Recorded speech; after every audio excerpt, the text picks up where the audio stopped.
waktu sudah menunjukkan pukul 4 sore tepat waktu. Kita mulai tepat waktu ya. Saya izin. Eh, Assalamualaikum warahmatullahi wabarakatuh. Shalom, Om Swastiastu, Namo Buddhaya, salam kebajikan. Selamat sore dan selamat datang para hadirin sekalian yang luar biasa. Perkenalkan, saya Dr. Ricardo Didigana, Residen Psikiatri dari Fakultas Kedokteran Universitas Indonesia dan sekaligus sebagai Public Relation Coordinator IPTA. Sedikit memperkenalkan, kami IPTA atau Indonesian Psychiatric Trainee Association merupakan perkumpulan residen psikiatri se-Indonesia. Setiap tahun, khusus sepanjang bulan Oktober ini, kita mendedikasikan bulan ini sebagai bulan kesadaran ADHD dengan tema tahun ini adalah Awareness is Key. Dan di bulan kesadaran ADHD ini rasanya merupakan waktu yang baik dan tepat untuk kita menyebarkan kesadaran dan memberikan dukungan serta perubahan yang bermakna bagi sekitar kita yang mengalami kondisi gangguan ADHD ini. Sebagai bentuk dukungan dan partisipasi IPTA untuk menyebarkan kesadaran ini, kami menyelenggarakan kegiatan talk show pada sore hari ini dengan tema ADHD Awareness is the Key dengan menghadirkan dua narasumber yang luar biasa yang akan berbagi ilmu, pengalaman, serta cerita yang kami harapkan dapat menginspirasi Bapak, Ibu, dan rekan-rekan sekalian. Narasumber pertama kita pada sore hari ini, Profesor Dr. Chin Wiguna, spesialis kedokteran jiwa, subspesialis anak dan remaja konsultan, sebagai ahli pakar yang akan memberikan kita sekalian pencerahan serta edukasi terkait gangguan ADHD ini. Dan narasumber kedua kita sore hari ini adalah Mbak Dia Ayu Sukmami atau panggilan akrabnya Mbak Ayu. Beliau mewakili suara para orang tua anak dengan gangguan ADHD. Sore ini kita akan mendapatkan kesempatan berharga untuk mendengarkan pengalaman, suka duka, serta berbagi tips dan trik dari Mbak Dia juga dalam mendampingi anak-anak dengan ADHD.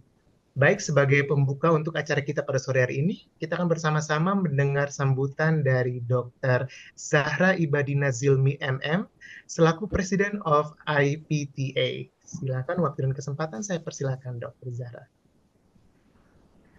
Terima kasih dari Dr. Dedi.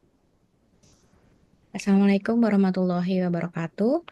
Yang kami hormati Profesor Dr. Chin Wiguna, spesialis kedokteran jiwa, subspesialis anak remaja konsultan, dan Ibu Ayu selaku narasumber kita pada hari ini.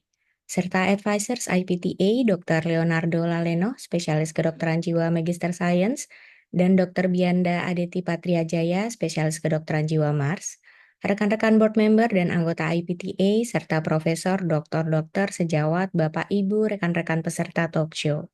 Perkenalkan, saya Zahra, Presiden IPTA 2024-2025, Residen Psikiatri dari Universitas Airlangga.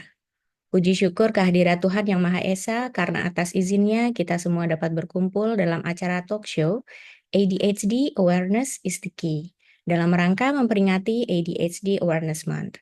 Pertama-tama, perkenankan saya mengucapkan terima kasih banyak kepada Departemen Ilmu Kedokteran Jiwa FKUI yang telah memberikan kepercayaan kepada kami, IPTA, untuk berkolaborasi pada hari ini. Khususnya kepada narasumber kita, Profesor Dr. Chin Wiguna, spesialis kedokteran jiwa, subspesialis anak remaja konsultan yang telah berkenan meluangkan waktu di sela-sela kesibukan untuk dapat sharing dan berdiskusi bersama kita semua. Kami juga mengucapkan terima kasih banyak kepada Ibu Ayu selaku caregiver dari anak dengan ADHD yang telah berkenan hadir untuk turut berbagi pengalaman. Serta terima kasih juga kepada para peserta yang telah bergabung dalam webinar hari ini. Tercatat selain psikiater, residen psikiatri, dokter umum, dan psikolog telah hadir pula di tengah-tengah kita dari masyarakat umum, yaitu orang tua, caregiver, serta guru yang ternyata juga berminat mempelajari tentang ADHD. Serta saya pribadi juga mengucapkan terima kasih kepada rekan-rekan board selaku panitia atas kerja kerasnya mempersiapkan acara hingga dapat terlaksana pada sore hari ini. ADHD atau Attention Deficit Hyperactivity Disorder merupakan suatu gangguan neurodevelopmental yang ditandai dengan kesulitan dalam mempertahankan perhatian, hiperaktivitas, dan juga impulsivitas. Tingkat prevalensinya berkisar antara 3-15%, menjadikan kondisi ini sebagai gangguan mental yang ternyata paling umum di antara anak-anak kelompok usia sekolah dasar. Di Indonesia sendiri, prevalensinya sebetulnya masih belum tersedia, tapi suatu penelitian di Indonesia Dari Suryani menemukan bahwa hampir 26% anak-anak dari kelas 1 hingga 6 didiagnosis dengan ADHD di 27 sekolah dasar yang dipilih secara acak di Jakarta. Seiring kemajuan keilmuan dan teknologi, terapi ADHD juga terus berkembang, contohnya terapi farmakologis atau obat-obatan dan non-farmakologis, seperti terapi perilaku, neurofeedback, hingga pemanfaatan teknologi terkini seperti game atau virtual reality. Sayangnya pemahaman yang holistik tentang ADHD belum secara merata diterima oleh para tenaga kesehatan maupun masyarakat umum. Padahal, tanpa penanganan yang tepat, ADHD dapat menyebabkan kesulitan akademik, masalah relasi dan interaksi, bullying, peningkatan risiko adiksi, dan bahkan menimbulkan masalah dan gangguan mental lainnya, seperti kecemasan serta depresi. Bahkan juga burnout atau kelelahan mental bagi para pengasuh atau caregiver. Oleh karena itu, dalam rangka memperingati ADHD Awareness Month, dengan bangga IPTA pada sore hari ini menghadirkan narasumber yang luar biasa, yaitu Profesor Dr. Jin Wiguna, spesialis kedokteran jiwa, subspesialis anak remaja konsultan atau akrab disapa dengan Prof. Jin, selaku expert di bidang psikiatri anak dan remaja, khususnya di bidang ADHD. Selain itu hadir juga di tengah-tengah kita Ibu Ayu selaku caregiver dari anak dengan ADHD. Baiklah, tanpa berlama-lama lagi, mari kita bersama mengupas tuntas mengenai ADHD agar nantinya kita dapat semakin meningkatkan awareness dan mengoptimalkan peranan masing-masing, baik sebagai tenaga kesehatan, tenaga pengajar, maupun caregiver dalam menangani anak dengan ADHD. Selamat mengikuti talk show dan salam sehat jiwa. Wassalamualaikum warahmatullahi wabarakatuh. Terima kasih, Dr. Dedi. Baik, terima kasih banyak Dokter Zahra untuk sambutannya. Untuk mempersingkat waktu, kita akan mulai sesi talk show kita pada sore hari ini. Namun, saya mohon izin membaca sedikit CV dari ahli pakar kita sore hari ini. Nama lengkap, Profesor Dr. Chin Wiguna, spesialis kedokteran jiwa, subspesialis anak dan remaja konsultan. Beliau lebih akrab dipanggil Prof. Chin, lahir di Jakarta pada tanggal 19 April 1962, menyelesaikan pendidikan S1 di Fakultas Kedokteran UKRI Jakarta.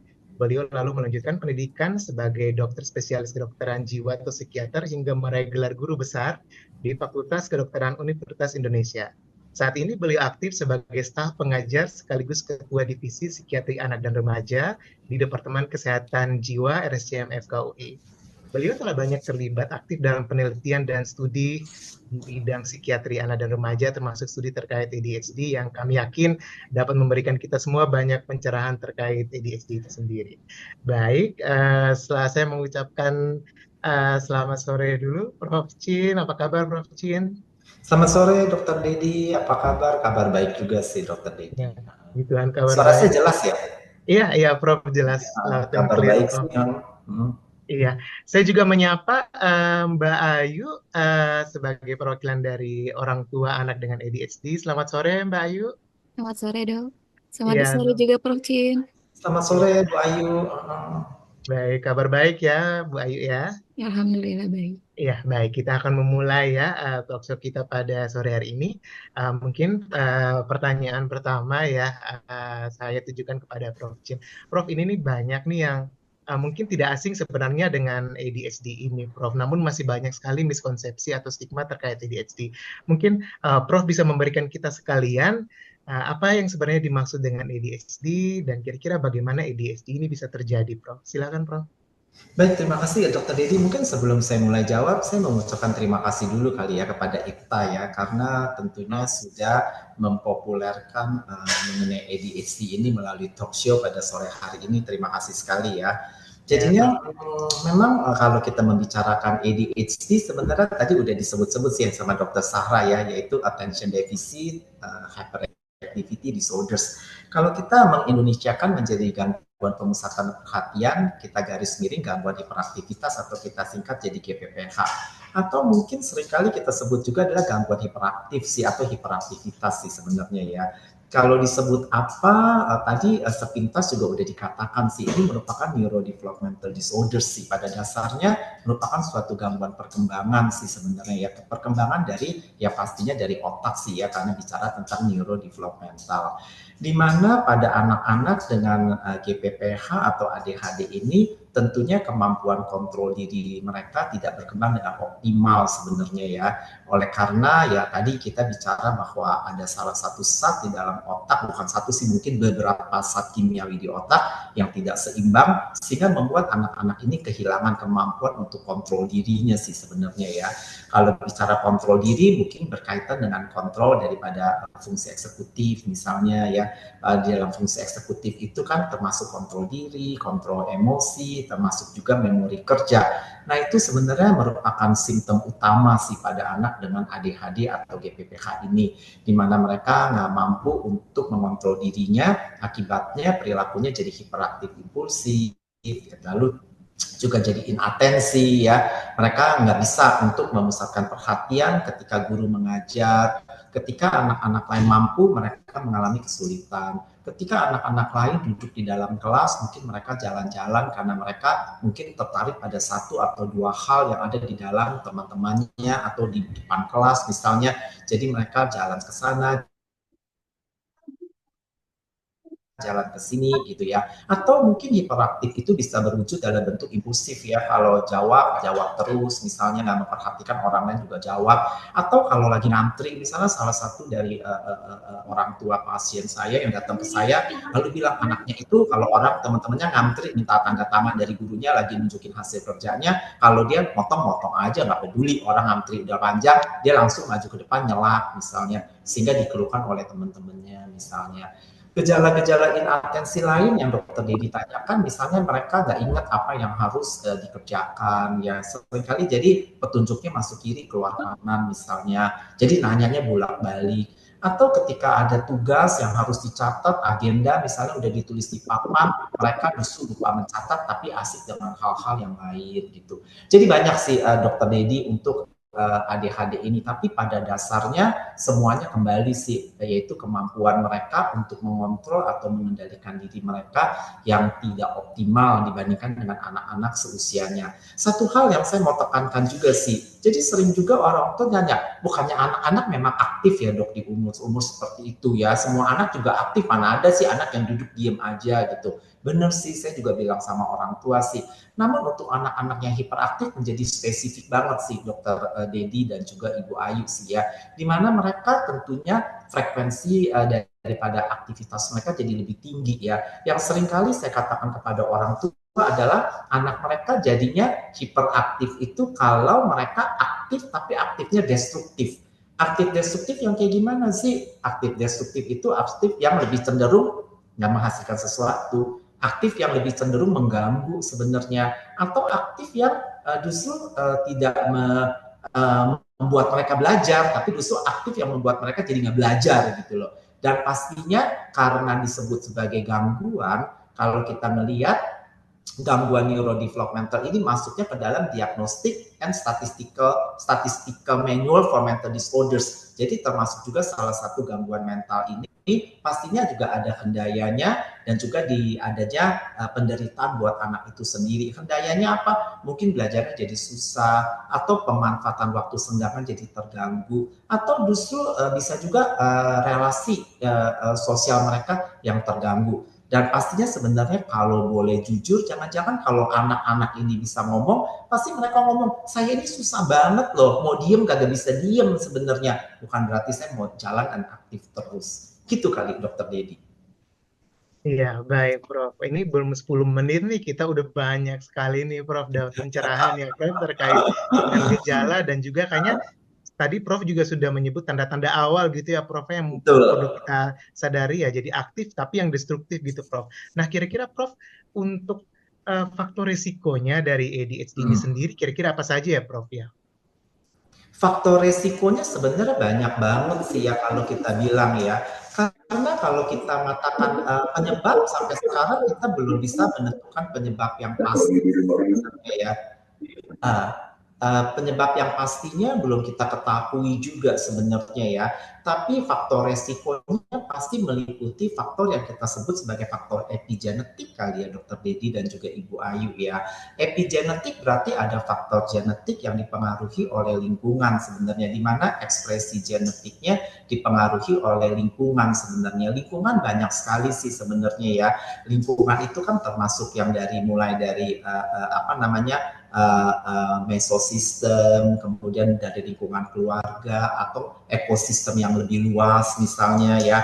Jadi banyak banget sih kalau kita bicarakan faktor resikonya. Beberapa penelitian mengatakan misalnya ekspresi genetiknya yang kita sebut sebagai polimorfisme atau perubahan daripada ekspresi genetik ini bisa terjadi oleh karena misalnya resiko dari yang paling awal dari kehidupan, misalnya di dalam kandungan, misalnya ibu yang merokok pada waktu hamil ternyata bisa meningkatkan 2-3 kali resiko untuk mendapatkan anak dengan ADHD oleh karena perkembangan otaknya yang tentunya tadi kita bicara neurodevelopmentalnya mungkin mengalami masalah misalnya, atau masalah-masalah misalnya dalam proses kehamilan, kesulitan misalnya ya, persalinan misalnya. Salah satu contoh yang pernah kita teliti misalnya kesulitan pada waktu dia melahirkan misalnya di forceps misalnya atau ditarik keluar, atau katanya seksosesaria atau operasi juga meningkatkan risiko. Tapi kenapa bisa terjadi, memang masih banyak penelitian juga yang mengatakan, atau mungkin faktor-faktor lingkungan yang lain, jangan-jangan kehidupan kita yang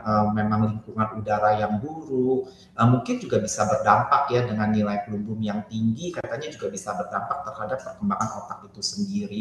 Atau jangan-jangan kondisinya itu resikonya datang dari anak itu sendiri, adanya penyakit-penyakit lainnya, penyakit-penyakit bawaan, seringkali juga bisa berkontribusi dengan gangguan hiperaktivitas ini. Misalnya adanya kejang, misalnya bisa juga memicu timbulnya hiperaktivitas ini. Atau faktor risiko lainnya adalah dari pola makan, jangan-jangan juga beresiko sih sebenarnya ya, di mana pola makan yang tidak sehat ya berdampak juga terhadap perkembangan otak itu sendiri. Atau bisa juga dari gut brain axis-nya yang kita bilang adalah pengaruh dari saluran pencernaan terhadap perkembangan otak itu sendiri. Banyak sekali sekarang buku-buku yang mengemukakan sih sebenarnya teman-teman sejawat, Bapak Ibu semuanya, terkait dengan mikrobiota di usus misalnya juga bisa berdampak terhadap timbulnya gangguan pemusatan perhatian hiperaktivitas ini. Jadi kalau kita bicarakan faktor resikonya, mungkin perlu seharian juga sih Dokter Dedi untuk membahasnya sebenarnya. Namun secara garis besar itu sih yang bisa saya kemukakan. Terima kasih Dokter Dedi. Ya, baik. Terima kasih banyak, Prof. Jadi memang dia multifaktorial gitu ya, Ya. Prof ya. Baik, Dok. Terima kasih, Prof, untuk pemahamannya terkait ADHD untuk awal-awalnya ya, Prof ya. Mungkin dari Bu Ayu, setelah mendengar nih penjelasan dari Prof Chin ya, Bu Ayu ya. Mungkin dari Bu Ayu bisa ceritakan sekilas nih mengenai perjalanan anak Bu Ayu yang mengalami ADHD dan kemudian gejala awalnya yang muncul itu waktu itu seperti apa ya, Bu Ayu? Silakan, Bu. Sebelumnya, Assalamualaikum warahmatullahi wabarakatuh. Selamat sore untuk Bapak Ibu peserta talk show. Waalaikumsalam ya. Pada sore hari ini, satu kebanggaan bagi saya, kehormatan bagi saya diundang oleh Prof untuk bisa hadir di sini. Perkenalkan, nama saya Ayu, seorang ibu pekerja dengan seorang anak ADHD yang didiagnosa saat ini berusia 8 tahun. Awal mula saya merasa berbeda dengan anak saya itu berbeda dengan anak yang lain itu sebenarnya di usia 14 bulan. Di pada kemampuan dia untuk merangkak kemudian berjalan itu cepat sekali prosesnya dan merangkaknya itu cepat gitu, lincah gitu. Nah, terus dia kemampuan berbahasanya yang kurang. Waktu itu sempat mengucapkan beberapa kata kayak ya, bun, minta gitu. Tapi kemampuan ini cenderung menurun. Bahkan apa namanya tidak lagi membentuk sebuah kata gitu.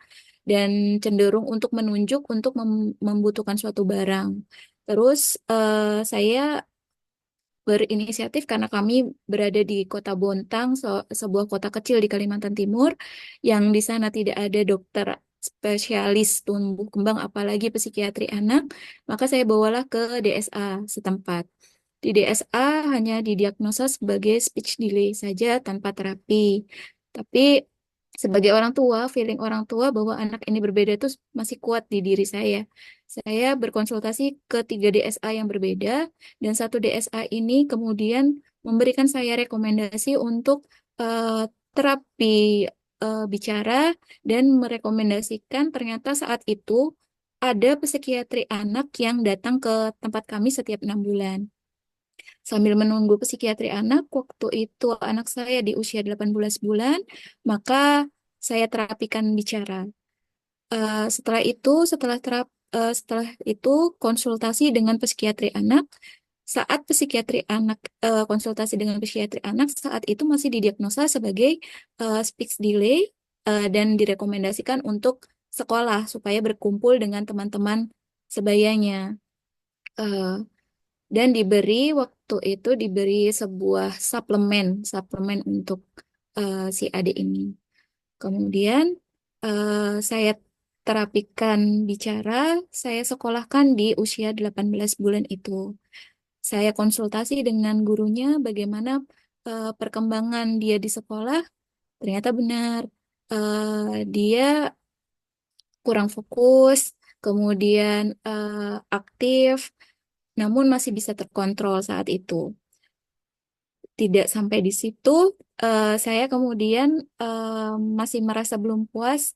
Akhirnya saya konsultasi dengan psikolog untuk apa ya, untuk lebih memastikan diagnosa dan memastikan supaya anak ini bisa diterima di lingkungan sekitarnya. Nah, kemudian dari psikolog, maka anak saya ini disarankan untuk terapi untuk menyesuaikan diri dengan lingkungan. Karena di gejala di anak saya adalah ketika anak saya itu menginginkan sesuatu harus dipenuhi. Kemudian malas untuk mengunyah makanan-makanan yang keras. Kemudian biasanya dia itu sangat perfeksionis dalam segala hal.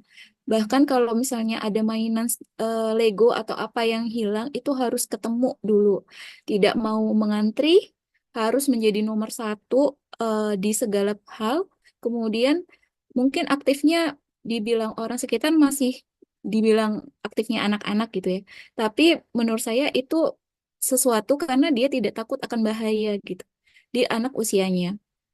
Kemudian setelah itu di usia dia ke 3 tahun itu saya ke Surabaya untuk memeriksakan eh, si anak ini ke DSA karena waktu sedang cuti dia mengalami diare dan demam. Saat ke DSA yang di Surabaya itu eh, di anamnesa bahwa anak saya ini ada gangguan fokus.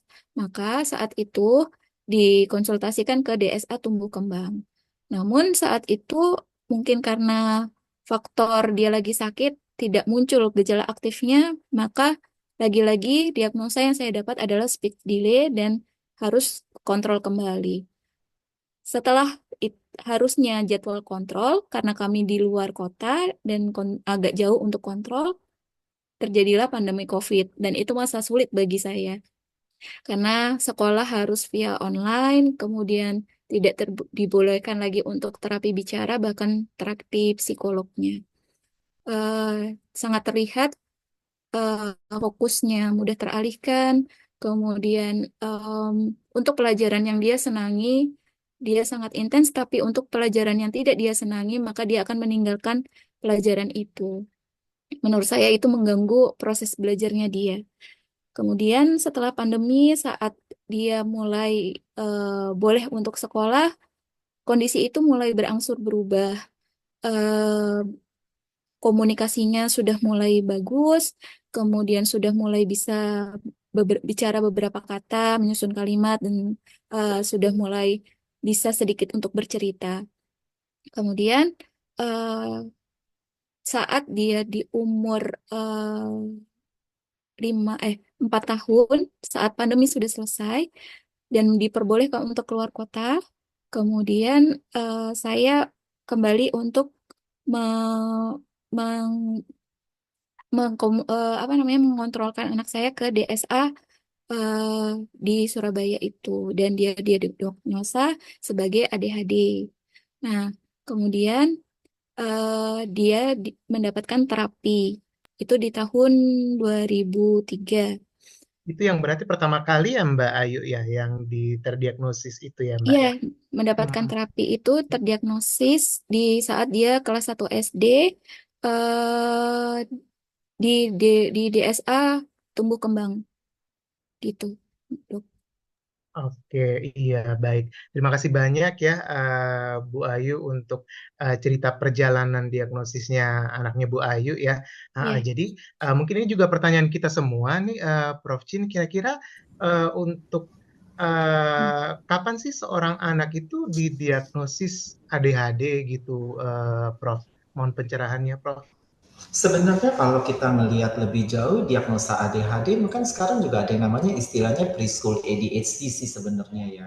Jadi tentunya kalau kita mengatakan diagnosa memang sampai saat ini diagnosa untuk ADHD atau mungkin secara umum gangguan neurodevelopmental pada umumnya berdasarkan wawancara dan observasi sih sebenarnya ya. Kalau kita melihat kalau dia diagnosa ADHD pada anak-anak preschool, mungkin kita memakai kriteria diagnostik yang sedikit berbeda sih Dokter Dedi ya. Kalau kita melihat kita memakai kriteria diagnosis dari 0 to 5 sih sekarang ya, 0 to 5 diagnostic classification sebenarnya.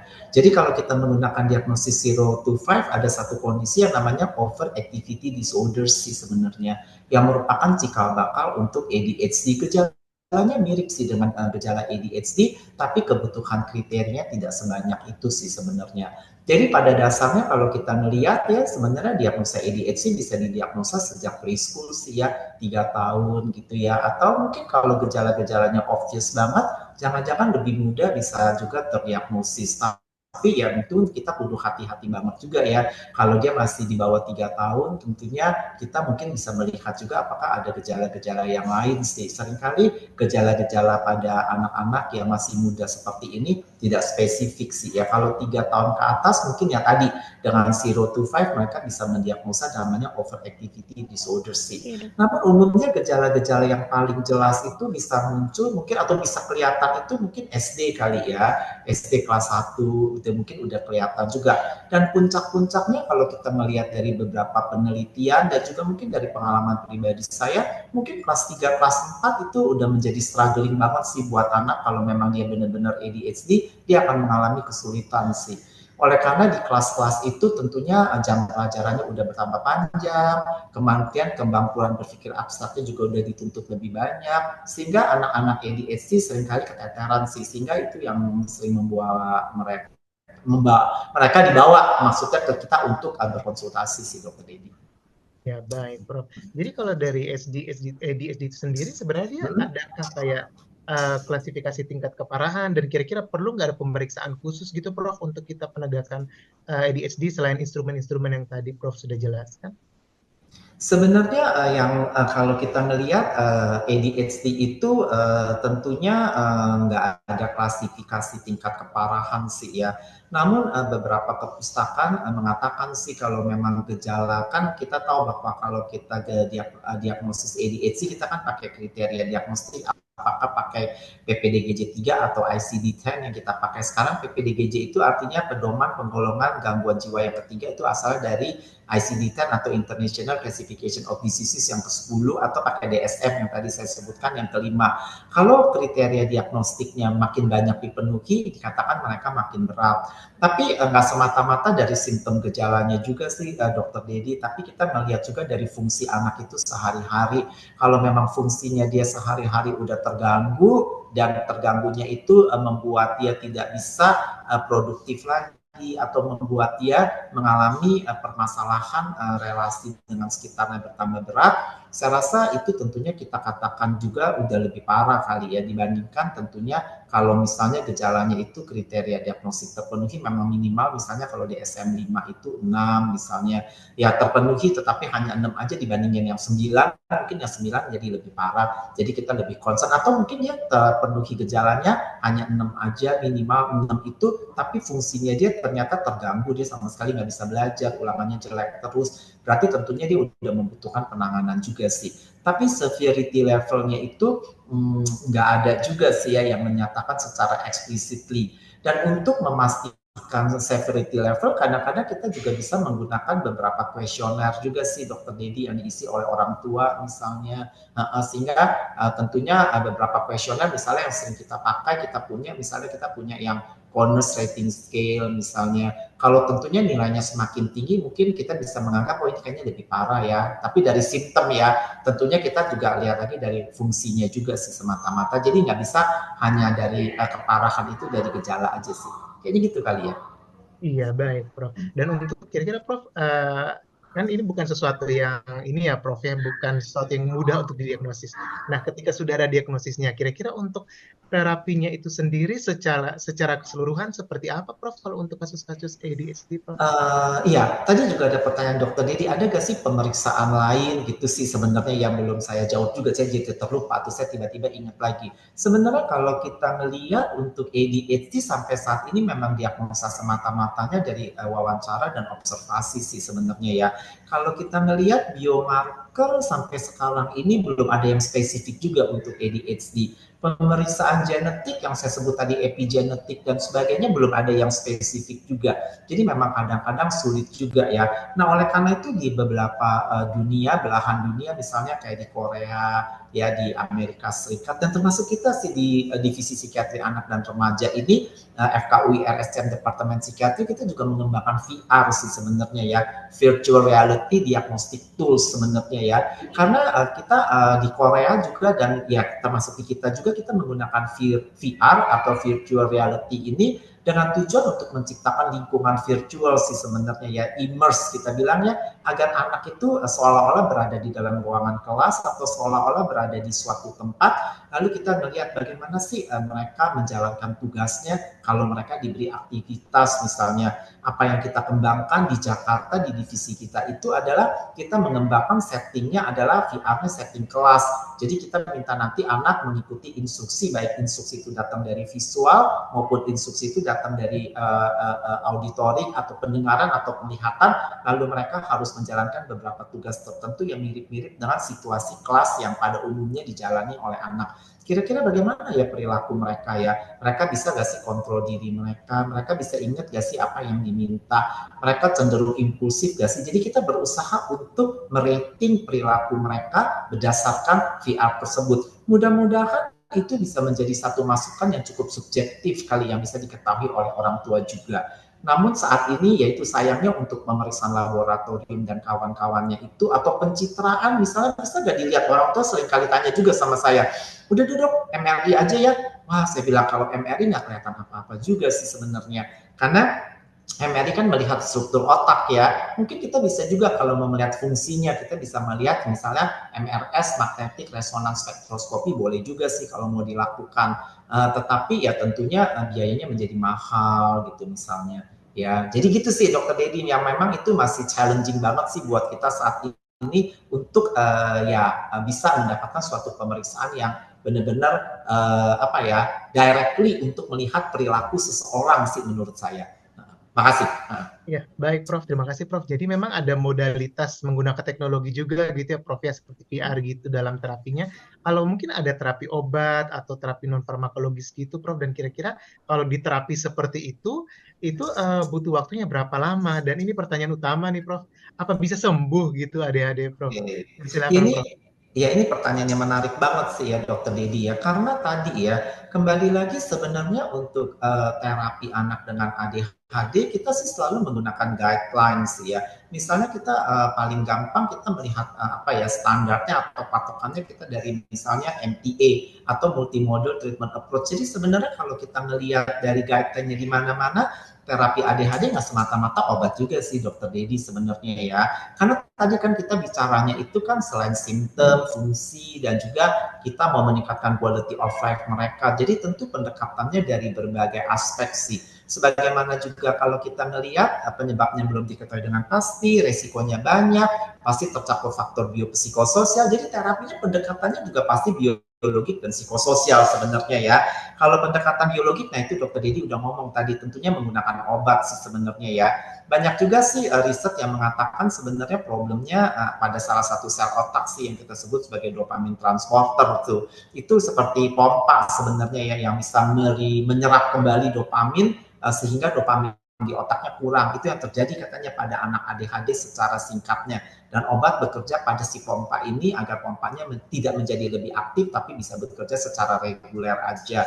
Sehingga anak itu bisa memiliki kadar dopamin yang cukup terutama di lobus otak bagian depan sehingga kontrol dirinya bisa lebih baik. Itu cara kerja obat sebenarnya ya. Nah, tapi tentu kembali lagi karena kita juga terutama memperhatikan kalau obat pasti bisa menurunkan gejala-gejala daripada ADHD ya. Pada umumnya kalau dia responsif dia bisa menurunkan gejalanya atau mengurangi gejalanya. Tapi tentunya anak kan kalau memang gejalanya membaik, tapi kan anak serta-merta tahu bagaimana caranya saya berperilaku yang baik, bagaimana caranya saya bisa bikin schedule harian saya yang baik, bagaimana saya bisa merencanakan hari-hari saya dengan baik. Nah tentunya dia membutuhkan terapi perilaku kah? Atau jangan-jangan kalau misalnya ADHD atau GPPH ini disertai dengan gangguan-gangguan yang lain, kan juga perlu pendekatan yang lain juga sih Dokter Dedi. Jadi memang agak kompleks juga. Nah, tergantung durasinya. Ini juga pertanyaan yang seringkali challenging buat saya juga. Saya seringkali cari juga ya.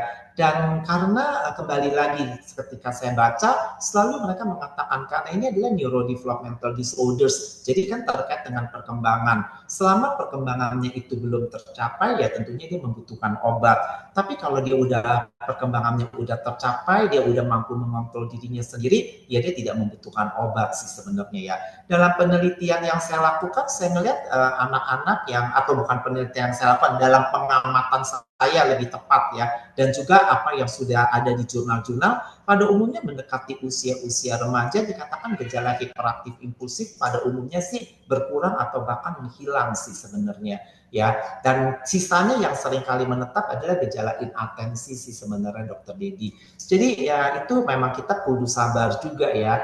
Dan dari waktu ke waktu tentunya kita perlu memantau. Makanya untuk tata laksana atau tentunya memberikan pengobatan pada anak ADHD ini ya harus didampingi secara lebih seksama dan arti perlu kontrol secara teratur agar kita bisa juga sih melakukan trial. Mungkin kalau udah cukup baik kita lihat, mungkin pelan-pelan kita lepaskan lalu kita ngelihat hasilnya seperti apa. Gitu kali ya Dokter Dedi ya.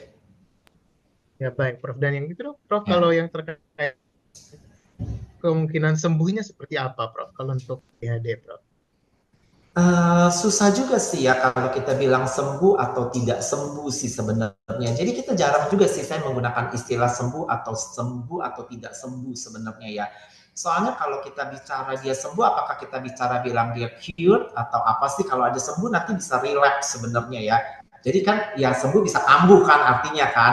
Jadi lebih cenderung kalau saya katakan mungkin lebih banyak kita bicaranya dia adalah recover kali ya, atau dia kembali lagi bisa berfungsi, atau bukan kembali, dia bisa remisi kali ya, gejalanya bisa hilang, dia bisa recovery, dia bisa berfungsi seperti anak-anak lainnya kali ya. Apakah dia sembuh itu istilah yang tentunya buat saya itu mungkin buat saya susah dijawab kali ya Dokter Dedi ya. Saya nggak pernah sih ngomongin dia sembuh atau enggak sih sebenarnya. Iya, baik, Prof. Berarti lebih ke perbaikan gitu ya, Prof. Ya, Iya, dan evaluasi terapi gitu ya, Prof. Iya, Prof. Jadi sebelum kita beralih ke Bu Ayu, mungkin terakhir banyak juga miskonsepsi terkait peranan gizi ini, Prof. Dalam ADHD ini. Apakah ada yang pertanyaan di sini? Apakah betul anak dengan ADHD ada pantangan tertentu supaya dia mungkin tidak kambuh atau perburukan gitu, Prof? Sebenarnya kalau dia ada pantangan atau diet tertentu ya tergantung kondisi anak juga sih ya. Misalnya anak ADHD yang disertai dengan adanya alergi terhadap makanan tertentu, itu harus diet kali ya. Karena dia kan alergik dan dia udah dibuktikan bahwa memang dia alergik makanan sehingga membuat perilakunya menjadi lebih tidak terkontrol misalnya. Sebagaimana yang saya katakan tadi, ADHD ini sangat bersifat apa ya, multifaktorial yang seperti Dokter Dedi katakan ya. Jadi faktornya banyak banget sih sebenarnya ya.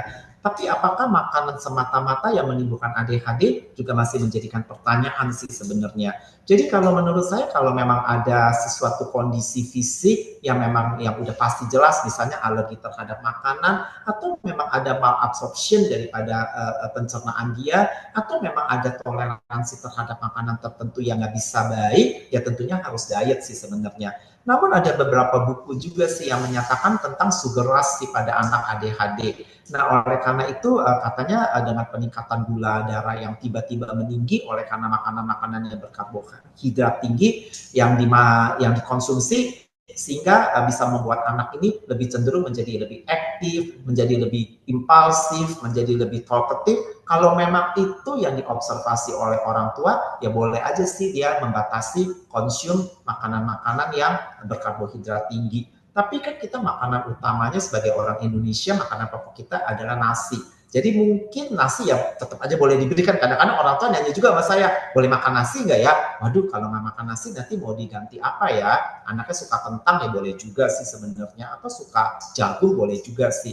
Tapi kalaupun nggak bisa diganti dengan yang lain, mungkin makanan-makanan side foodnya kali yang bisa diberikan lebih sehat, dalam arti yang karbohidratnya tidak terlalu tinggi atau bahkan tidak ada karbohidrat sama sekali kali. Mungkin itu bisa dipertimbangkan sih Dokter Dedi. Makasih. Baik, Prof. Chin, terima kasih banyak, Prof, atas penjelasannya yang semakin mendalam ya, Prof ya. Nah, Bu Ayu, setelah mendengar langsung ya, Bu Ayu ya, penjelasan dari Prof, mulai dari terkait menegakkan diagnosis hingga terapinya, Bu Ayu, mungkin boleh berbagi nih sama kita, sama hadirin sekalian, bagaimana kondisi anak Bu Ayu saat ini, terapi yang sedang dilakukan, dan menurut Bu Ayu, seberapa penting kepatuhan berobat untuk anak-anak dengan ADHD. Silakan, Bu Ayu. Ya, saya lanjutkan cerita anak saya yang tadi. Jadi setelah mendapatkan terapi itu memang fokusnya mengalami perbaikan. Namun secara sosialnya itu belum. Jadi dia masih pengen menjadi nomor satu dan segala macam. Kemudian saya diberikan surat rekomendasi ke Prof. Chin waktu itu di bulan Juli ya Prof ya, tahun 2023. Oleh beliau diobservasi ternyata anak saya ini mengalami gangguan memori yang belum optimal, kemudian atensi yang kurang kurang, kemudian fokus yang kurang, dan kesulitan untuk kemampuan berbahasanya. Kemudian oleh beliau diberikan terapi dan diminta untuk kontrol 3 bulan ke depan karena kami jauh. Kemudian saat kontrol di bulan berikutnya, beliau menyarankan untuk games terapi. Awalnya kami juga apa ya berpikir gitu untuk memutuskan ini karena games terapi yang diberikan untuk anak kami sekitar 10 hingga 15 kali menurut beliau, tergantung dari kemampuan anaknya nanti hasilnya. Nah, untuk tinggal di Jakarta sekitar 2 sampai 3 minggu itu dengan saya yang bekerja dan suami bekerja itu keputusan yang sulit. Namun akhirnya di bulan Desember tahun 2023 kami mengikuti games terapi itu di RSCM sebanyak 10 kali. Awalnya saya juga khawatir gitu anak saya akan mengalami kebosanan atau sesuatu yang dia kangen rumah atau seperti apa. Ternyata hari ke hari dia mengikuti games terapi itu sangat luar biasa semangatnya. Dia ingin mencapai nilai yang lebih, lebih, dan lebih membaik lagi gitu. Setelah mengikuti games terapi itu, kemudian kami kontrol dengan Prof. Cheng lagi. Ternyata memang fokus dan atensinya jauh berubah. Kemudian kemampuan dia untuk menyerap pelajaran di sekolah juga luar biasa. Dengan fokus dan atensi yang berubah itu, eh, kami orang tua maupun guru mudah untuk memberikan pengarahan, mudah untuk memberikan masukan, mudah untuk menasehati. Jadi dia lebih memahami kata-kata yang kami berikan gitu. Eh, itu sih untuk kondisi yang saat ini. Hingga kemarin kami kontrol kembali ke Prof di bulan Oktober, awal Oktober 2024. Alhamdulillah nilai anak saya juga jauh lebih membaik. Kemudian eh, atensi dan fokusnya juga jauh lebih membaik. Seperti itu.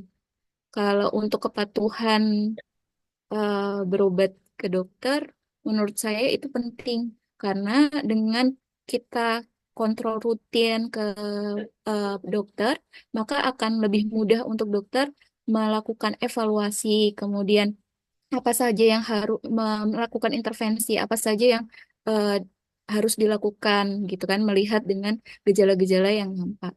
Ketika kalau kita tidak patuh untuk berobat, bagaimana dokter bisa tahu gitu karena kita sendiri tidak mengikuti apa yang disarankan. Dan Prof. Chen ini luar biasa kalau memberikan saran kepada kami, bukan hanya tentang terapi, tapi juga tentang bagaimana kami mengasuh pola asuh selama kami di rumah, bagaimana harus menjaga interaksi dengan lingkungannya, menjauhkan dari hal-hal yang bisa mengganggu dia, mengarahkan dia.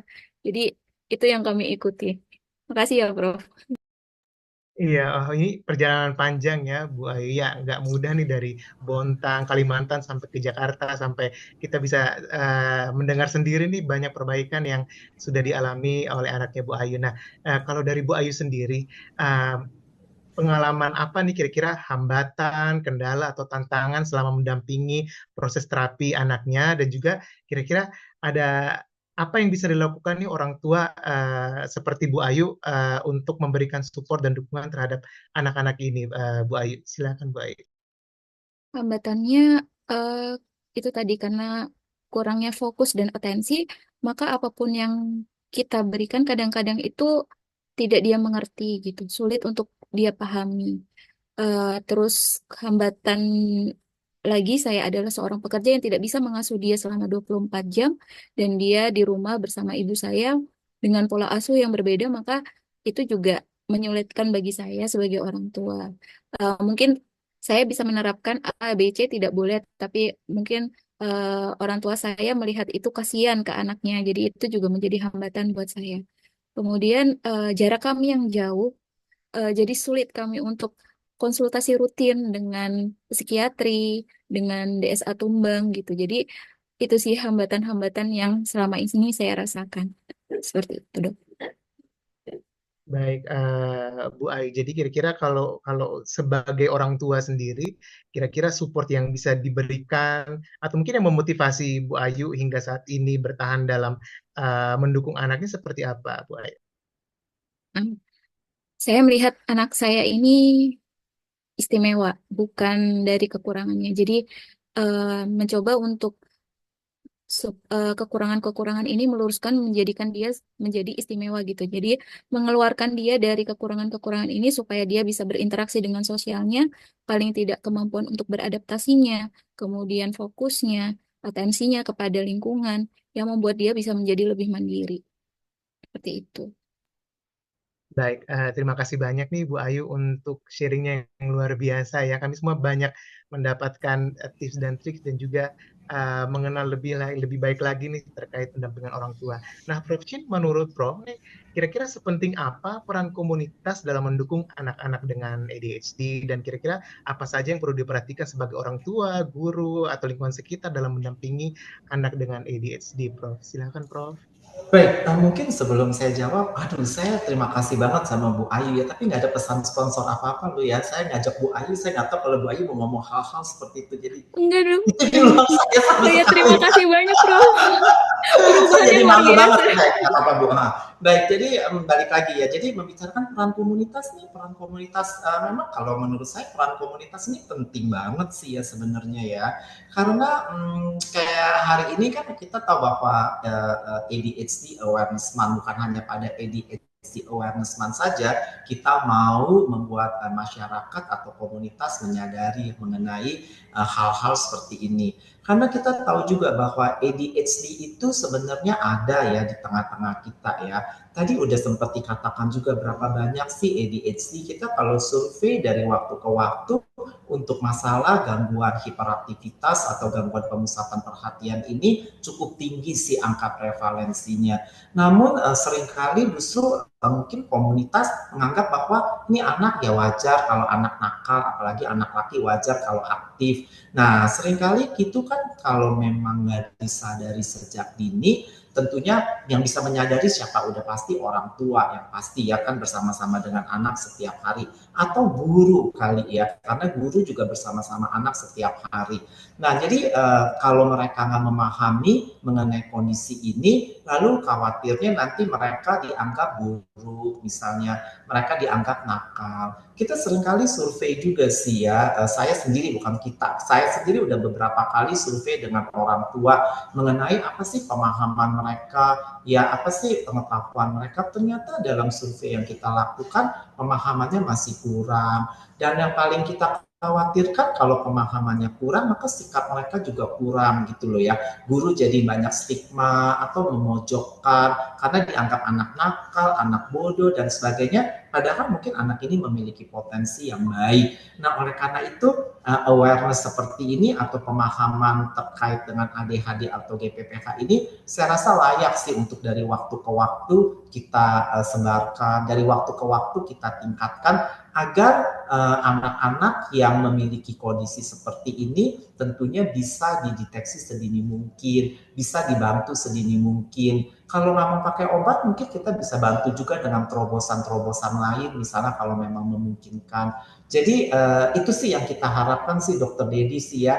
Tentunya peran komunitas itu sangat mendukung sih sebenarnya ya.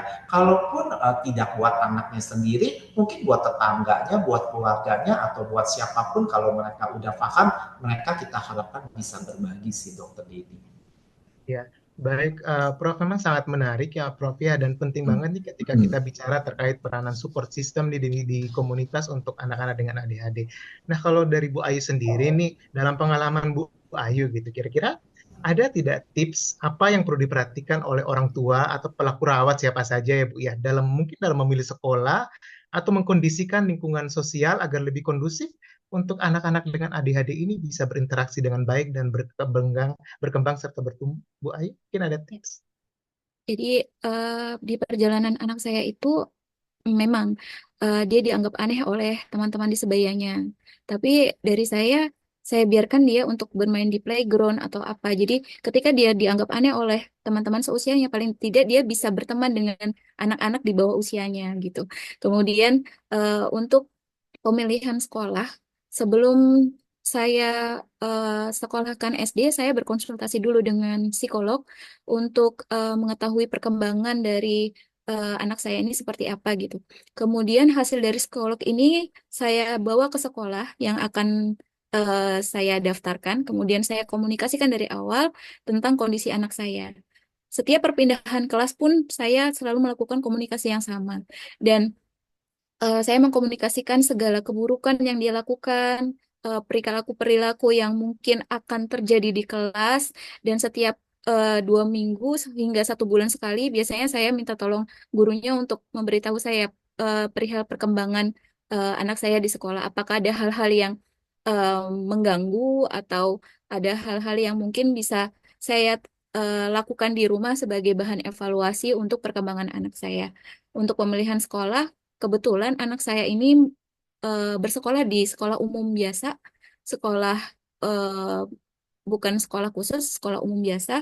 Namun saya memilih di sekolah dengan penjagaan yang ketat, karena dengan anak ADHD, eh, saya khawatir dia akan beraktivitas keluar sekolah itu aja. Gitu sih, Dok. Baik, Bu Ayu, berarti ini dua hal penting yang kita pelajari dari Bu Ayu ini, bahwa yang pertama, stigma bahwa anak ADHD hanya boleh disekolahkan di sekolah khusus atau luar biasa, berarti itu nggak ada ya Bu Ayu ya. Jadi anak-anak Tidak, Dok. ADHD pun Iya. punya kesempatan yang sama untuk bersekolah di sekolah umum atau negeri. Dan juga yang kedua, bahwa komunikasi dengan pihak sekolah dan guru ini merupakan bentuk kerjasama yang baik sekali ya dalam pemantauan dan juga evaluasi dan dukungan juga sebenarnya buat anak-anak dengan ADHD. Nah, ini panjang banget nih ya Bu Ayu ya, terkait dari bagaimana dari awal pertama kali mengalami gangguan hingga usia saat ini di lingkungan sekolah, tentu juga sudah dijelaskan banyak sekali tantangan, banyak dilema batin Dan gitu ya.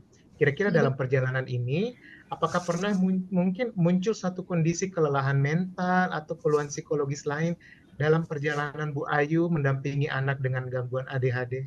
Bu Ayu, silakan.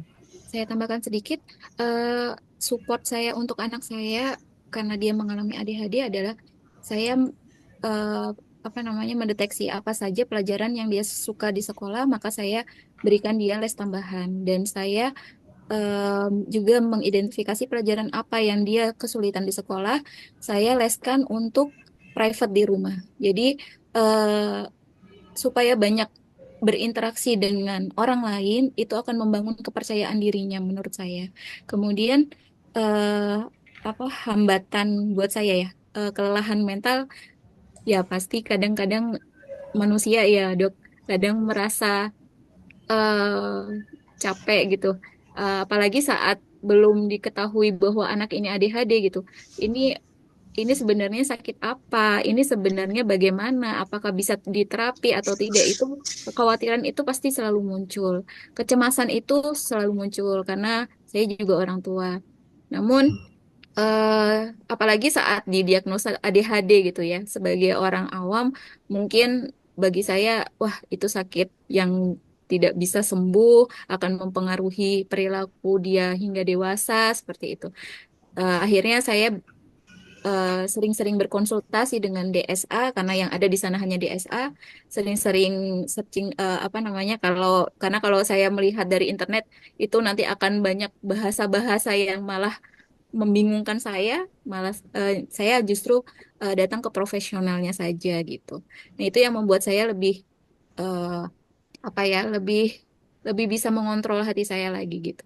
Jadi sebenarnya ketika orang tua didiagnosa ADHD, mungkin rasa lelah itu juga eh, muncul. Apalagi juga dengan jadwal terapi yang banyak, pasti lelah fisik juga iya, karena saya juga bekerja, menyempat-nyempatkan di sela-sela pekerjaan itu jadwal untuk mengantar dia untuk terapi, kemudian mengantar dia untuk les, itu juga lumayan menguras.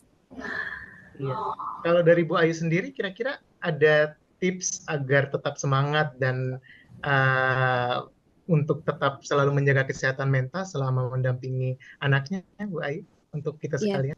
jadi eh, kalau saya sih tipsnya, saya semangat karena ya itu tadi, menurut saya anak saya itu istimewa. Kekurangannya itu akan menjadi keistimewaan buat dia. Itu yang pertama. Yang kedua, di sela-sela seperti itu saya juga apa ya, tidak larut dengan kondisi anak saya, tapi juga membahagiakan diri saya sendiri. Misalnya apa sih yang membuat saya bahagia? Jadi saat dia tidur, mungkin saya baca buku atau pokoknya hal-hal yang membuat saya bahagia sehingga apa ya, kelelahan-kelelahan atau fokus tentang si anak ini juga bisa teralihkan. Jadi menyenangkan diri sendiri juga penting. Kemudian yang paling penting adalah support dari pasangan, support dari keluarga dan lingkungan yang bisa juga membantu perkembangan dari anak maupun perkembangan buat saya sendiri juga. Jadi lelahnya itu hilang karena saya merasa terbagi lelahnya seperti itu. Oke, baik. Ini bisa saya bayangkan ya, Bu Ayu ya, rasanya bukan perjalanan yang mudah, tapi semangat Bu Ayu, kemudian juga dukungan Bu Ayu terhadap anaknya ini motivasi yang luar biasa nih untuk kita sekalian ya, Bu Ayu ya. Dan juga udah ada tips dan triksnya juga nih dalam pendampingan dan menjaga kesehatan mental menurut Bu Ayu. Em, Mungkin kalau dari itu dari Bu Ayu, kira-kira kalau dari Prof. Chin sendiri, Prof, kira-kira apa saja nih Prof tips untuk para pelaku rawat agar dapat menjaga kesehatan mental selama mendampingi dan merawat anak dengan gangguan ADHD, Prof? Silakan, Prof. Iya, terima kasih Dokter Dedi. Sebenarnya tips saya satu sih, sebenarnya apa yang tadi dilakukan oleh Ibu Ayu itu luar biasa banget sih ya. Menurut saya sih benar banget sih. Tips saya buat para pelaku rawat atau mungkin orang-orang yang ada di komunitas terkait dengan ADHD ini, kalau ragu-ragu maka bertanya sih ya. Kalau bertanya maka tanyalah dengan profesional sih ya. Sebenarnya itu menurut saya tips yang paling penting ya. Karena kalau bertanya dengan misalnya tadi dengan Mbak Google, misalnya dengan Pak Google, takutnya salah persepsi, salah mengartikan, akhirnya lalu menjadi beban mental tersendiri buat pelaku rawat sebenarnya. Tapi kalau bertanya dengan profesional yang memang memahami kondisi seperti ini, mungkin bisa membuat para pelaku rawat menjadi lebih mengerti, bukan hanya lebih mengerti, mungkin bisa dibantu untuk mencarikan jalan keluarnya sih sebenarnya ya. Itu sih saran saya sih ya sebenarnya ya, apapun pilihan pendekatan tata laksananya, pasti ada bukti klinisnya yang membantu. Jadi buat para pelaku rawat, nggak perlu khawatir sih. Kadang-kadang saya juga dengar ada pelaku rawat yang takut datang ke psikiater atau takut ke dokter, karena nanti dikasih obat gimana. Tadi kan saya udah katakan bahwa obat bukan satu-satunya solusi untuk membantu anak. Mungkin ada pendekatan lain kalau memang tidak dibutuhkan obat, kenapa harus diberikan obat juga. Jadi ya sekali lagi sih buat para pelaku rawat mungkin itu tadi keraguan-raguan sumber masalah. Tetapi kalau Anda berani sedikit, maka akan mendapatkan kepastian sih sebenarnya. Itu sih Dokter Dedi. Ya, baik. Terima kasih banyak, Prof. Chin, bahwa memang untuk orang-orang tua di sana atau pelaku rawat siapapun bahwa help is always available ya, Prof ya. Yang Iya, penting betul. dicari di sumber yang valid gitu ya. Mm-mm. Jadi ini bisa menjadi perhatian untuk kita sekalian. Dan terus mungkin saya punya pertanyaan terakhir untuk Prof Chin ya, Prof. Kira-kira apakah pada anak-anak dengan gangguan ADHD ini, adakah mungkin semacam tanda-tanda kegawat daruratan yang mungkin kita perlu ketahui dan bisa kita bawa langsung ke UGD dan tidak melalui layanan rawat jalan gitu, Prof. Seperti mungkin gangguan mental lainnya atau gangguan fisik lainnya, Prof. Ada nggak kira-kira, Prof? Sebenarnya anak-anak ADHD salah satu gejalanya adalah tentunya perilaku impulsif sih ya Dokter Dedi ya. Kalau perilaku impulsif kadang-kadang mereka bisa secara impulsif apakah menyakiti orang lain ataukah secara impulsif bisa menyakiti dirinya sendiri juga sih Dokter Dedi ya. Kalau ada tanda-tanda seperti itu berarti kan udah ada permasalahan sih ya. Kalau dia menyakiti orang lain tentunya dia nggak harus ke IGD sih. Tapi kalau dia menyakiti dirinya sendiri berarti kan berbahaya tuh Dokter Dedi ya. Jadi tentunya dia perlu ke gawat darurat kali untuk mengatasi kondisi ini. Atau anak dengan ADHD mungkin juga perlu anak dengan ADHD juga disertai dengan kondisi fisik atau kondisi medik lainnya ya tentunya, atau kondisi fisik, kondisi medik atau kondisi mental lainnya yang membutuhkan tindakan gawat darurat. Tapi pada umumnya kalau terjadi ada penyerangan, pelukan diri sendiri, saya rasa itu hal yang tentunya suatu kondisi yang kedaruratan. Atau satu lagi juga mungkin tidak perlu ke IGD, tapi kalau sampai dia menolak bersekolah juga merupakan suatu bentuk kedaruratan psikiatri. Tidak gawat tetapi darurat. Karena semakin dia tidak mau sekolah, tentunya dia semakin jauh dari proses pembelajaran. Semakin lama, semakin nggak mau sekolah, akhirnya takutnya jadi drop out sekolah. Jadi ini adalah kedaruratan sebenarnya, tapi bukan suatu kegawatan sih Dokter Dedi. Makasih. Iya, baik. Suatu pencerahan, pengalaman, dan juga sharing yang luar biasa nih Prof. Chin dan Bu Ayu untuk kita sekalian di sore hari ini. Jadi untuk kalau dari sesi talk show-nya kita itu pertanyaan dari kami panitia ya Prof. Nah, jadi sekarang kita akan masuk ke dalam sesi diskusi Prof. Chin dan Bu Ayu. Ini antusiasme yang luar biasa loh Prof. Dan Bu Ayu, kita sekarang partisipannya 400 lebih dan juga yang saya lihat ada begitu banyak pertanyaan, 40 lebih Prof, pertanyaan untuk Prof dan Bu Ayu, tapi dari panitia sudah mengcompile, kita ada pertanyaan yang sudah ini gabung-gabung ya Prof ya, ada 4 pertanyaan karena kita juga dibatasi waktu. Saya izin mungkin saya bertanya, ada pertanyaan dari partisipan. Pertanyaan pertama, kira-kira intervensi apa yang bisa dilakukan di kelas sebagai guru preschool untuk membantu anak murid dengan gejala ADHD? Jadi mungkin pertanyaan ini bisa dijawab duluan oleh Prof. Chin, lalu mungkin tanggapannya dan harapan kira-kira dari Bu Ayu sendiri terkait bagaimana guru dapat mensupport murid dengan ADHD. Silakan Prof. Chin. Iya, terima kasih Dokter Dedi. Tentunya untuk guru kalau anaknya masih preschool, kalau dia memang dia hiperaktif, mungkin dia perlu didampingi kali ya Dokter Dedi ya. Karena kita tahu bahwa anak dengan hiperaktif itu kan dia penjelajah ya, kita bilang dia explorer sebenarnya ya. Jadi tentunya dia akan menjelajah seisi kelasnya kalau nggak didampingi. Nah, oleh karena itu mungkin buat guru-guru preschool bisa membuat ruang gerak anak ini menjadi lebih sempit kali ya. Atau dia didampingi kali ya dengan side by side duduk sama anak ini sehingga bantu dia untuk belajar untuk keep sit calm kali ya. Mungkin itu salah satu hal yang bisa dibantu sambil dia sit calm. Tentunya kita bisa memberikan dia banyak permainan-permainan yang menarik perhatian dia sehingga dia kan mau belajar duduk lebih lama. Itu mungkin salah satu bentuk juga dari terapi perilaku kali ya. Kalau dia berhasil misalnya tentunya dengan target yang tentunya naik secara bertahap, mungkin bisa duduk 5 menit dulu, nanti dia bisa dapat reward, bisa duduk 5-7 menit dapat reward. Jadi lama-lama kan anak ini semangat untuk sit still ya, sehingga dia tidak terlalu aktif sebenarnya. Tapi kalau misalnya itu kan gejalanya kalau memang lebih dominasi gejala hiperaktif, gejala impulsif. Kalau memang dia gejala atensinya lebih banyak, mungkin ya tadi kembali lagi karena dia butuh pendampingan, maka mungkin guru preschoolnya mau nggak mau bisa one on one teaching. Jadi dalam arti tidak satu kelas, tapi duduk bersama dengan dia, lalu dia tetap diarahkan atau diprompt untuk agar dia bisa tetap attend attend atau tetap attentif terhadap tugas dan pekerjaan dia. Saya rasa itu hal-hal sederhana yang bisa dikerjakan sih Dokter Dedi. Terima kasih. Iya, baik.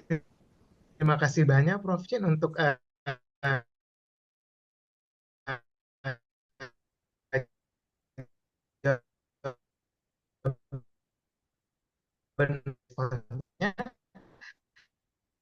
Nah, kalau dari Bu Ayu sendiri mungkin Menurut pengalaman ya, saya, izin apakah suara saya sudah terdengar kembali? sudah, Oh ya, sudah dok. Menurut menurut pengalaman saya saat saya silakan. Bu Ayu. awal, ya, Iya, menurut iya. pengalaman saya saat saya awal menyekolahkan anak saya di sekolah umum, kan sebelumnya saya juga sudah mengkomunikasikan dengan pihak sekolah tentang kondisi anak saya. Dari pihak sekolah juga kan belum tahu seberapa tidak fokusnya dia, seberapa kesulitan atensinya dia. Maka dari pihak sekolah apa namanya memberikan saya ini juga, kalau seandainya anaknya tidak bisa tenang di sekolah maka ibu harus menyiapkan guru pendamping namanya. Jadi saya harus mencari sendiri guru pendamping yang harus mendampingi anak saya selama belajar di sekolah. Tapi alhamdulillah dari pengalaman saya anak saya masih bisa diarahkan saat itu. Karena waktu itu juga sudah mendapatkan terapi, jadi masih bisa diarahkan sehingga tidak perlu guru pendamping.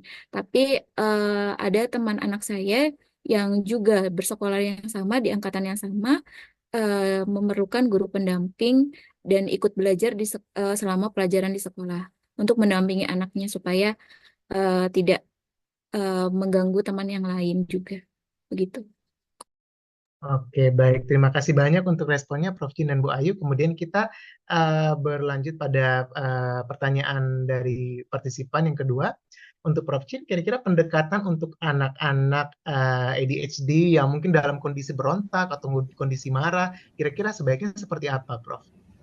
Saya rasa sih anak-anak ADHD kalau marah ya tidak berbeda dengan anak-anak pada umumnya kali ya menurut saya ya. Cuman mereka mungkin lebih impulsif aja. Jadi saya rasa yang paling penting adalah penetraman kali ya buat anak-anak ini kali ya. Jadi tentunya kalau mereka bereaksi marah sebagai pelaku rawatnya jangan ikut-ikutan marah kali ya. Kalau ikut-ikutan marah kan tentunya proses tantrumnya menjadi lebih besar dan intensitasnya jadi lebih kuat. Jadi tidak terkendali akhirnya. Jadi saya bilang kalau mereka marah, ya udah kita jadi peredamnya atau penenteramnya. Jadi kalau mereka marahnya itu terbakar, kita jangan jadi bensin yang menyulut tambah besar apinya, tapi kita berusaha untuk mungkin menjadi air yang lebih menenangkan kali, sehingga marahnya bisa mereda kali ya, saya rasa ya. Salah satu yang paling penting sih buat pelaku rawat juga bisa belajar untuk mengontrol emosinya. Saya tahu kalau saya ngomong pasti mudah banget kayaknya seolah-olah dalam proses pelaksanaannya tidak semudah itu, tetapi ya nggak ada cara lain sih sebenarnya untuk menenteramkan mereka, ya mereka perlu penenangan dan penentraman sih Dokter Dedi. Oke, baik, Prof. Terima kasih. Kalau dari Bu Ayu sendiri, kira-kira pengalaman selama ini seperti apa, Bu Ayu, dalam menenteramkan anaknya, Bu? Pertanyaan ini juga pertanyaan yang saya tanyakan saat konsultasi awal dengan Prof tentang pola asuh. Kemudian karena anak saya cenderungan untuk menyalahkan orang lain, merasa dirinya paling benar gitu kan. Jadi menenteramkannya dengan saya tidak pernah membiasakan diri saya untuk bernada tinggi dengan dia. Karena menurut saya nada tinggi pun dia nggak akan paham karena jadi katanya Prof, ketika dia nangis biarkan dia nangis, selama apapun dia nangis biarkan, nanti setelah dia mulai mereda baru saya peluk, saya tenangkan dulu karena saat marah pasti tidak akan masuk tuh apapun yang kita berikan. Eh, Kemudian kalau memang dia salah ya dia harus dikatakan salah, tidak boleh dibenarkan seperti itu. Iya, baik. Terima kasih banyak Bu Ayu dan juga Prof. Chin. Eh, karena keterbatasan waktu, ini saya sudah dinotis sama panitia ya. Jadi karena kita waktu juga dibatasi juga. Jadi ini sudah banyak nih yang kita pelajari bersama dan yang kita mendapatkan sharing ya untuk kita sekalian. Rasanya diskusinya sangat seru, namun karena keterbatasan waktu sekali lagi kita telah sampai nih ke penghujung acara kita pada sore hari ini. Mungkin Saya persilakan dulu kepada kedua narasumber untuk memberikan closing statement-nya masing-masing terkait acara sore hari ini. Kepada Prof. Chin, waktu dan tempat saya persilakan, Prof. Makasih Dokter Dedi. Jadi saya sih closing remarknya nggak banyak-banyak sih Dokter Dedi. Bahwa mau mengingatkan aja bahwa ya awareness is the key sih, seperti apa yang kita pampang di layar kita pada hari ini sih sebenarnya ya. Bahwa kesadaran akan kondisi ini ada dan kondisi ini penting kita ketahui itu perlu banget ya untuk seluruhnya. Jadi jangan segan-segan untuk bertanya, jangan segan-segan untuk belajar. Yang pastinya bertanya dan belajar pada sumber yang tentunya bisa dipercaya dan profesional sehingga bisa membantu Bapak Ibu dan semuanya. Saya mau ada pesan singkat aja terkait dengan ADHD Awareness Month, topik kita pada hari ini. Kita masih melanjutkan sih sebenarnya pada hari Minggu depan di Car Free Day di Tamrin kita akan melakukan campaign terkait dengan ADHD Awareness Month. Oleh karena itu kita meminta atau bukan meminta sih sebenarnya lebih tepat mengundang teman-teman yang ada di Jakarta ataupun kalau di luar Jakarta mau terlibat di dalam campaign ADHD Awareness Month, datang ke Jalan Tamrin sih sebenarnya ya. Lokasinya booth kita itu akan ada di sekitar Patung Sudirman sih sebenarnya, dekat stasiun Duku Atas sih sebenarnya. Yuk datang rame-rame dan kita bisa belajar bareng. Kalau masih ada pertanyaan, ketika Dokter Dedi bilang banyak pertanyaannya, bisa ditanyain sih di situ sehingga kita bisa ketemu langsung daripada kita ketemu secara virtual seperti sore hari ini. Terima kasih. Saya rasa sekali lagi awareness is the key. Jadi kalau kita nggak aware, ya kita nggak bisa buka pintunya sih. Dan kalau kita nggak bisa pintunya, kita nggak bisa masuk. Jadi please kita be aware agar kita bisa membantu anak-anak kita dengan ADHD ini. Terima kasih Dr. Dedi atas waktunya dan kesempatannya juga untuk IPTA.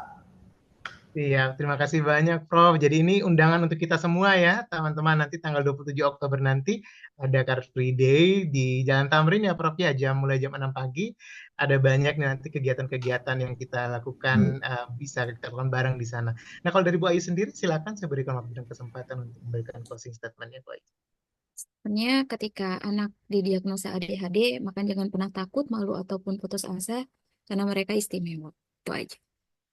Baik, siap. Terima kasih Singkat, padat, dan undangannya. jelas. Iya, terima kasih banyak, Bu Ayu. Nah, sebelum kita penutupan, Terima kasih dari panitia ya. sedang Betul. udah menginfokan untuk kita dokumentasi dulu, Prof. Chin, Bu Ayu, dan rekan-rekan sekalian. Saya meminta untuk kita semua yang bisa on cam untuk menyalakan kamera dan menggunakan virtual background yang telah disediakan atau untuk mengambil gambar. Silakan. Baik, terima kasih Dokter Dedi. Mohon izin para peserta sekalian untuk bisa menyalakan kamera dan menggunakan virtual background. Izin untuk memulai pengambilan gambar. 1, 2, 3. Sekali lagi. 1, 2, 3.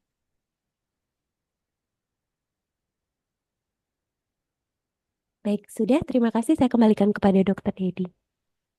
Baik, terima kasih Dr. Aca. Dengan berakhirnya closing statement yang telah diberikan oleh kedua narasumber kita, maka berakhir juga seluruh rangkaian kegiatan kita pada sore hari ini. Saya mewakili rekan-rekan dari IPTA memohon izin untuk menutup acara kita pada sore hari ini. Acara yang luar biasa yang memberikan kita banyak wawasan dan insight serta pengalaman. Sebagai penutup, penting sekali bagi kita untuk mengenali tanda dan gejala dini ADHD serta kapan sebaiknya membawa anak atau kerabat kita ke profesional medis. Pendampingan yang penuh kasih tanpa stigma sangat diperlukan karena setiap anak, termasuk mereka yang memiliki ADHD, berhak mendapatkan perlakuan yang sama. Kami mengucapkan terima kasih yang sebesar-besarnya kepada kedua narasumber kita pada sore hari ini, Profesor Dr. Chin Wiguna, spesialis kedokteran jiwa, subspesialis anak dan remaja konsultan, dan juga Bu Ayu atas sharing wawasan dan juga pengalaman yang berharga untuk kita sekalian sore hari ini. Serta kepada semua partisipan yang telah hadir pada sore hari ini. Sampai jumpa di event-event IPTA selanjutnya. Jangan lupa CFD tanggal 27 Oktober jam 6 pagi. Saya Dr. Dedi dan tim IPTA mohon undur diri. Salam sehat jiwa untuk kita sekalian. Terima kasih banyak sekali lagi Prof. Chin, Terima Bapak kasih banyak Ayu, Dr. Dedi. rekan-rekan Terima kasih sekalian. banyak. Izin live ya. Iya, Yuk. terima kasih Prof. Banyak. Salam sehat selalu. Makasih ya Bu Ayu ya atas Makasih, Prof. bantuannya, atas kehadirannya Ih, juga. Saya Sampai makasih, ketemu Prof. Bu Terima kasih Ayu. banyak, Prof. Iya, Terima terima kasih. Makasih kasih banyak banyak. Prof. Live ya. Dan Yuk. adik sekalian. Makasih, Iya, Prof. siap. Silakan Prof. Terima kasih ya. Makasih banyak, Dok. Terima kasih banyak Bu Ayu untuk waktu dan sharingnya Bu Ayu. Saya Sehat izin selalu ya live. Bu. Terima Ya, kasih banyak Dr. Dokter Dedi. Terima Salam kasih sukses Dokter ya. Yusi. Ya, terima kasih Dok. Salam buat orang di Kupang Oke, semua Dok. iya, terima kasih. Terima kasih Izin Dokter. live Ya, ya. terima kasih Dokter.